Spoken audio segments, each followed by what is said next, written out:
Welcome to this lecture series on vector algebra. आज के lecture में हम एक बहुत ही छोटी सी बात सीखेंगे। हम पहले से वो जानते हैं पर थोड़ा सा जोर दे करके मैं उसे समझाना चाहता हूँ। कह सकते हैं एग्ज़ाम ओरिएंटेड वीडियो है। जो प्री रिक्विजिट है आज के लिए वो मूल रूप से cross product in 2D and 3D, जिस पर हमने बड़ी विस्तार से चर्चा करी थी, तो वो मैं दोहरा नहीं रहा हूँ। सम प्रॉब्लम्स फॉर प्रैक्टिस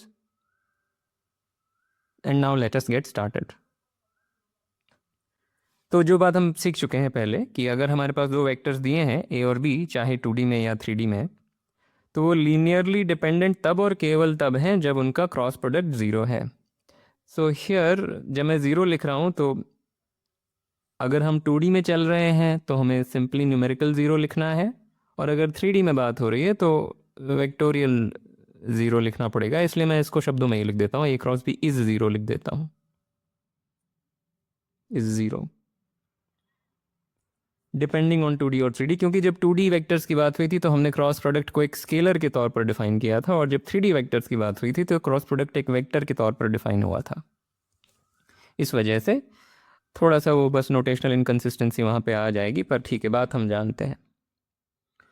और एक छोटी सी इसकी करोलरी कि अगर हमारे पास फिर से वही दो वेक्टर्स हैं ए और बी, और मान लें ए इज़ नॉन ज़ीरो, तो ए क्रॉस बी ज़ीरो तब और केवल तब है, और यहाँ पे फिर वही नोटेशनल इनकन्सिस्टेंसी, ये ज़ीरो वेक्टर है या ज़ीरो स्केलर है डिपेंडिंग ऑन 2D और 3D। तो a cross b is zero if and only if b is lambda times a for some lambda, यानी कि b is in the span of a। कहने का मतलब is same as saying b is in the span of a, right. तो cross product of a and b zero तब और केवल तब है जब b a के स्पैन है, प्रोवाइडेड ये हाइपोथेसिस कि a नॉन ज़ीरो है, and this is an immediate consequence of the previous thing. तो I am not going to argue this. और इसकी छोटी सी करोलरी जो हमारे लिए काम की है वो है कि अगर हमारे पास तीन वेक्टर्स हैं ए एक्स और वाई, अगेन या तो 2 डायमेंशन में चल रहे हैं या 3 डायमेंशंस में, और मान लें A is not the zero vector, तो ये इक्वेशन तब और केवल तब होल्ड करेगी जब x माइनस वाई ए के स्पैन में है। ठीक है, अगेन ये भी एकदम ट्रिवियल कॉन्सिक्वेंस है of the previous one. Think about this, कुछ नहीं है। ये जो पहली इक्वेशन, ये जो लिखा हुआ है a cross x is equal to a cross y, this is equivalent to saying a cross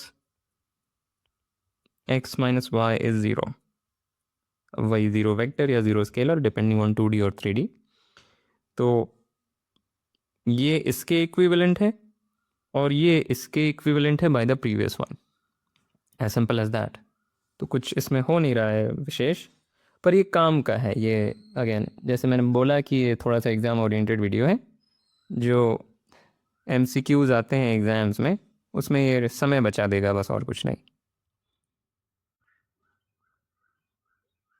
तो पहला इलस्ट्रेशन, हमारे पास तीन नॉन ज़ीरो वेक्टर्स दिए हुए हैं और बता दिया गया है कि B and C are non collinear. अभी नॉन कोलिनियर वेक्टर्स क्या होते हैं? हमने तो कभी कोलिनियर वेक्टर्स की बात नहीं करी, पर प्रश्न की भाषा यही है, क्योंकि एग्ज़ाम का प्रश्न है तो मैंने भाषा नहीं इसकी बदली। कहना चाह रहे हैं कि B and C are linearly independent. तो हमारे लिए कोलिनियर वेक्टर्स का मतलब होगा लीनियरली डिपेंडेंट वेक्टर्स।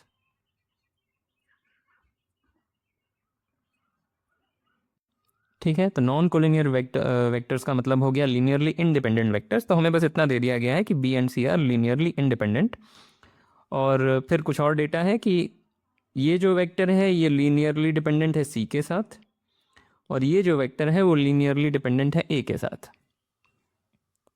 और बीटा और गामा कुछ स्केलर्स हैं सच दैट ये इक्वेशन होल्ड कर रही है। बीटा प्लस गामा की वैल्यू बतानी है। ठीक है, सोचें इस पर। ऑल राइट, तो जो लीनियर डिपेंडेंस है वो क्रॉस प्रोडक्ट के माध्यम से हम कैप्चर कर सकते हैं, बस उस बात का हम उपयोग करेंगे। तो हमको क्या पता है कि वेल उस पर आने से पहले मे बी शायद it's better to look at this equation. हमको ये इक्वेशन दी है जिसमें हमें बीटा और गामा, या रादर बीटा प्लस गामा बताना है, पर हम बीटा और गामा दोनों ही मेरे ख्याल से निकाल सकते हैं। ये दिया है, तो अगर मैं बोथ साइड सी से क्रॉस कर दूं अगर बोथ साइड सी से क्रॉस कर दूं तो क्या मिलेगा? This implies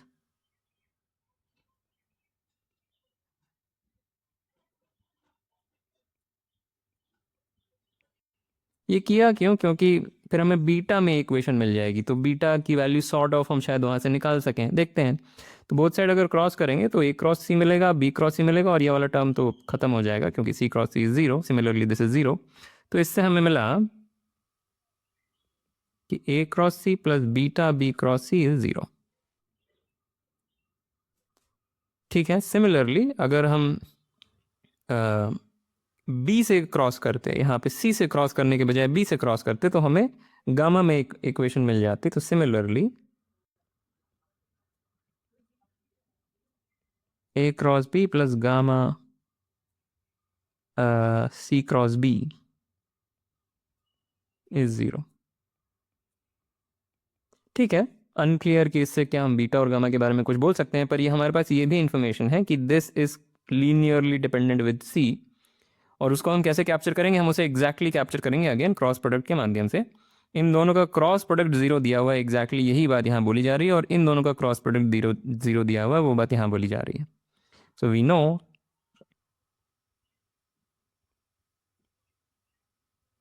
this cross C is 0, which implies, right? पर ऐसी इक्वेशन हमें यहाँ दिख रही है, ये जो इक्वेशन है और ये जो इक्वेशन है, अगर इन दोनों को देखें तो लगभग वैसी ही इक्वेशन है। तो इससे इशारा मिल रहा है कि beta should be equal to 5, पर हमें आर्ग्यू करना पड़ेगा। ऐसे नहीं बोल सकते कि just comparing the two equations, वो सब कोई रीजनिंग थोड़ी हुई। सो अगर इस इक्वेशन को देखें, let's call this 1,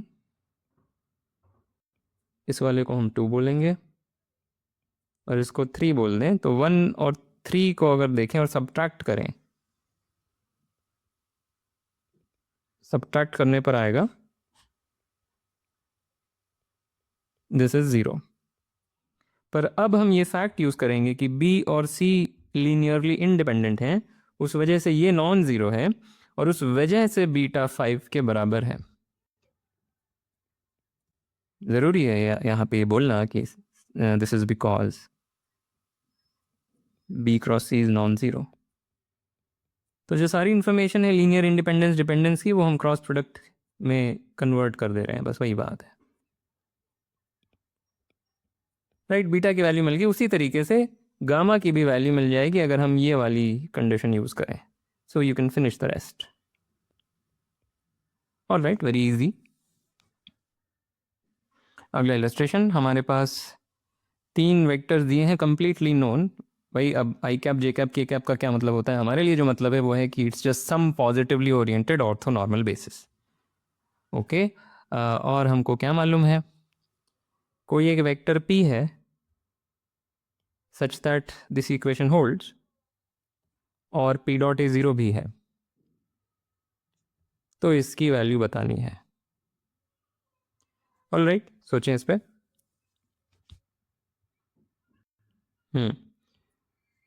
so one way to do this, the natural way sort of would be कि p को मैं ले लूँ alpha I cap plus beta J cap plus gamma के कैप। फिर यहाँ से कुछ आ जाएगा p के बारे में, क्योंकि सी क्रॉस भी तो हम कैलकुलेट कर सकते हैं, p क्रॉस भी हम अल्फा बीटा गामा के टर्म्स में कैलकुलेट कर सकते हैं। तो यहाँ से 3 इक्वेशन आएंगी, आई कैप जे कैप के कोएफिशिएंट्स को कंपेयर करेंगे तो। और यहाँ से एक इक्वेशन आएगी अल्फा बीटा गामा को लेकर के, उससे शायद अल्फा बीटा गामा आप निकाल सकते हैं, what are those values exactly, और फिर ये डॉट प्रोडक्ट आ जाएगा एंड दैट शुड वर्क, उसमें कोई भी समस्या नहीं है। पर वही है जो अभी हमने सीखा, उससे थोड़ा सा हम समय बचाएंगे। सो वी हैव, ये तो गिवन है विच इम्प्लाइज और इज इक्विवेलेंट टू, पर मैं केवल इम्प्लाइज लिखूंगा, ऐसे लिख देता हूँ बी क्रॉस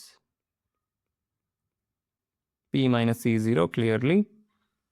और देयरफॉर क्योंकि b नॉन जीरो है, this means this is true for some lambda, right? क्योंकि b नॉन जीरो है, सो देयरफॉर p इज, और यहां से समझ में आ रहा होगा क्यों ये ये ऑब्जर्वेशन यूज़फुल है, क्योंकि अगर हम पी को अल्फ़ा आई प्लस बीटा जे प्लस गामा के लिखते तो 3 अननोन्स होते हैं वहाँ पे।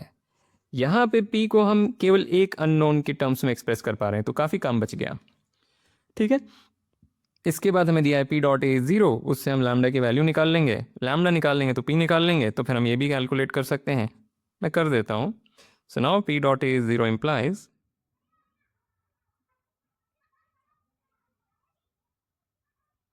What is B dot A. ये है बी डॉट ए, और सी डॉट ए क्या है?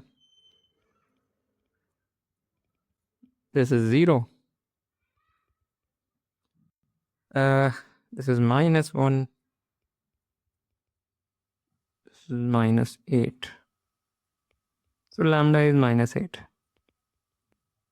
ठीक है, rest you can calculate, calculation mistake हुई हो तो हुई हो, पर the solution is clear. Right, lambda की वैल्यू पता चल गई तो पी एग्जैक्टली पता चल गया क्या है, और फिर हम ये निकाल सकते हैं। ओके, जे एडवांस का एक सवाल। A and B are two vectors, they are 3 dimensional vectors. लिखा नहीं क्योंकि उस भाषा में ये लोग नहीं लिखते, वो हमारा टर्मिनोलॉजी है। तो A and B are 2 vectors, उनके सम का मैग्नीट्यूड पता है, और एक ये इक्वेशन अजीब सी दी हुई है, और पूछा गया है कि इस चीज़ की पॉसिबल वैल्यूज़ क्या इनमें से कौन सी हो सकती हैं, ये पूछा गया है। पॉसिबल वैल्यू, इनफैक्ट इनमें से कौन सी वैल्यू पॉसिबल है इसकी। Think about this. ओके, सो इसको अगर हम कुछ नाम दे दें, ये जो चीज़ है यहाँ पे, इसको हम बोल देते हैं v, तो ये भी v ही है, ये जो यहाँ पे है ये भी v ही है। तो what we are given is a cross v is v cross b, ये दिया हुआ है, where v is this thing, right? So this is same as saying a plus b cross v is 0, equivalent ही है in fact इसके। अगर इसको इस side लेके आएंगे तो just use your basic cross product के rules, you will get this equation. तो एग्जैक्टली ये इक्वेशन यहाँ पे लिखी हुई है, इक्विवेलेंट ही है। और फिर जो हमने सीखा, क्योंकि a प्लस बी 0 नहीं है, या ऐसे ऐसे बोलना चाहिए, क्योंकि v 0 नहीं है, क्योंकि v 0 नहीं है, a plus B is lambda times v for some lambda, क्योंकि v 0 नहीं है। ऑल राइट, पर हमें अब यहाँ से हम लैम्डा तुरंत निकाल सकते हैं, या कम से कम मॉड लैम्डा तो निकाल सकते हैं, क्योंकि mod of a plus B क्या है, या एब्सोल्यूट वैल्यू है, जो भी बोलते हैं इसको, magnitude of a plus B, mod पता नहीं बोलना चाहिए कि नहीं, I don't know. So magnitude of a plus B is magnitude of lambda, the real number lambda, plus times magnitude of v, which implies root 29 is this number. So what is magnitude of v? So this just gives us the mod lambda is 1, right? क्योंकि ये भी root 29 ही है। So mod lambda is 1, तो lambda या तो +1 है या -1 है, राइट? इतना ही हमें समझ में आया। और हाँ, सो a प्लस बी या तो v के बराबर है या -v के बराबर है, और उसके करस्पॉन्डिंग यहाँ पे हम 2 वैल्यूज़ पर नैरो डाउन हो सकते हैं। सो दस a plus b dot, this quantity is plus minus v dot this guy, which is plus minus 4, +4 या -4, और इनमें से this is the most suitable option। पर इस रीजनिंग से ये एक्चुअली पूरी तरह से साबित नहीं हुआ कि this is a possible value, 4 is a possible value of a plus B. वो भी हमें आर्ग्यू करना चाहिए कि वास्तव में 4 हम ला सकते हैं। We can choose a and b such that all of this holds and this becomes 4। ये हमें शो करना चाहिए। वो बहुत आसान है, वो आप कर सकते हैं, पर आई एम जस्ट सेइंग कि ये रीजनिंग वन वे इम्प्लीकेशन है कि अगर ये सब कुछ हो रहा है, सॉरी, अगर ये सब कुछ हो रहा है, ये जो दो इक्वेशंस लिखी हैं अगर ये हो रही हैं, तो इसके लिए दो ही संभावनाएं हैं, पर वो दोनों ही संभावनाएं वास्तव में हो सकती हैं for suitable choices of A and B. वो हमने नहीं दिखाया क्योंकि उसकी आवश्यकता पड़ी नहीं, दिखाना चाहिए वो भी। एनीवे, लास्ट में एक और जेई एडवांस का सवाल, a is this vector, b is this vector, c is this vector. तो ये कॉन्क्रीटली तीनों वेक्टर्स दिए हैं। आर एक वेक्टर है such that this equation holds, और r dot a is zero. ये तो एकदम पिछले जैसा ही लग रहा है। तो आर डॉट बी की वैल्यू पूछिए। Think about this. राइट, फिर वही सब है। सो वी आर गिवन कि r cross B is c cross B.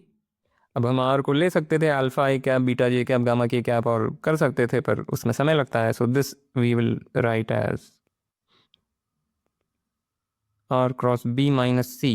नहीं, क्या लिखना चाहिए, आर क्रॉस, ये भगवान, sorry, R minus C cross B.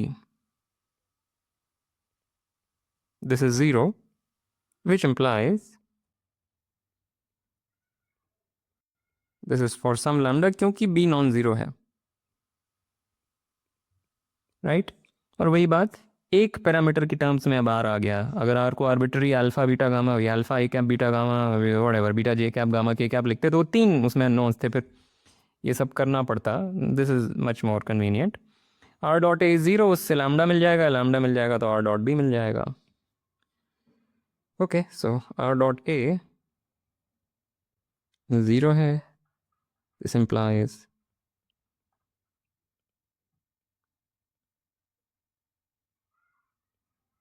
this is 0. Now b dot a, I'm sure non-zero आएगा।